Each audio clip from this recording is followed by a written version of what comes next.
Sir ಆ ನಿಟ್ಟಲ್ಲಿ ನೀವು ಹೇಳ್ತಾ ಇದ್ರಿ ಈಗ ಇತ್ತೀಚೆಗಷ್ಟೇ ಈಗ ಮೊನ್ನೆ ಒಂದು ಇನ್ಸಿಡೆಂಟ್ ಈಗ ನಿಮ್ಮನ್ನು ಟಾರ್ಗೆಟ್ ಮಾಡ್ತಿದ್ದಾರೆ ಅಂತ ನಾನು ಹೇಳಿದೆ ಪ್ರಶ್ನೆಗಳಲ್ಲಿ.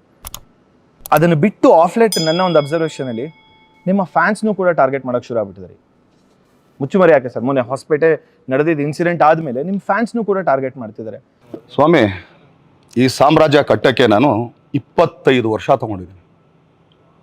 ಇಟ್ಸ್ ನಾಟ್ ನೆನ್ನೆ ಮೊನ್ನೆ ಇವತ್ತು ಮನಗಿದ ನಾಳೆ ಬೆಳಗ್ಗೆ ನಾನು ಸ್ಟಾರ್ ಆದವನಲ್ಲ. 25 ವರ್ಷದ ನನ್ನ ಶ್ರಮ. ಆಮೇಲೆ ನೀವು ಇಲ್ಲಿ ಯಾರನ್ನೂ ಕೂಡ ನೀನು ನನ್ನ ಫ್ಯಾನ್ ಆಗು ಅಂತ ನೀವು ಹೇಳ್ಕೊಳಕ್ಕಾಗಲ್ಲ. ಅದು ಇಲ್ಲಿಂದ ಬರಬೇಕು, ಇಲ್ಲಿಗೆ ನೀವೇನೋ ಟಚ್ ಮಾಡಬೇಕು. ಹಂಗಾದರೆ ಮಾತ್ರ ಸೆಲೆಬ್ರಿಟಿಗಳು ನಿಮ್ಮ ಹಿಂದೆ ನಿಂತ್ಕೊಳ್ಳೋಕೆ ಸಾಧ್ಯ. ಸುಮ್ಮನೆ ನಾನು ಬರ್ತೀನಿ, ನಾನು ಅವ್ರನ್ನ ಇಟ್ಕೊಂಡು ಬರ್ತೀನಿ, ಇವ್ರು ಇಟ್ಕೊಂಡು ಬರ್ತೀನಿ, ನೆವರ್.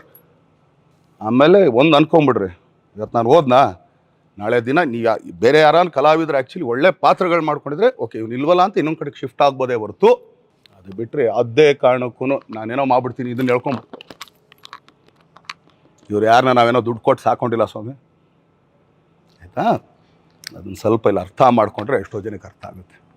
ಇದೇ ರೀತಿ ಇನ್ನಷ್ಟು ವಿಷಯಗಳನ್ನ ತಿಳ್ಕೋಬೇಕು ಅಂತಂದರೆ ಗೋಲ್ಡ್ ಕ್ಲಾಸ್ ವಿತ್ ಮಯೂರ ಅಂತ ಮೇನ್ ಚಾನಲ್ ಇದೆ, ಅಲ್ಲಿ ಹೋಗಿ ಪೂರಾ ವೀಡಿಯೋನ ನೀವು ನೋಡಬಹುದು. ಸೊ ಮಿಸ್ ಮಾಡಿದಿರಾ ಲೈಕ್ ಮಾಡಿ, ಸಬ್ಸ್ಕ್ರೈಬ್ ಮಾಡಿ, ಇಷ್ಟ ಆದರೆ ಶೇರ್ ಕೂಡ ಮಾಡಿ.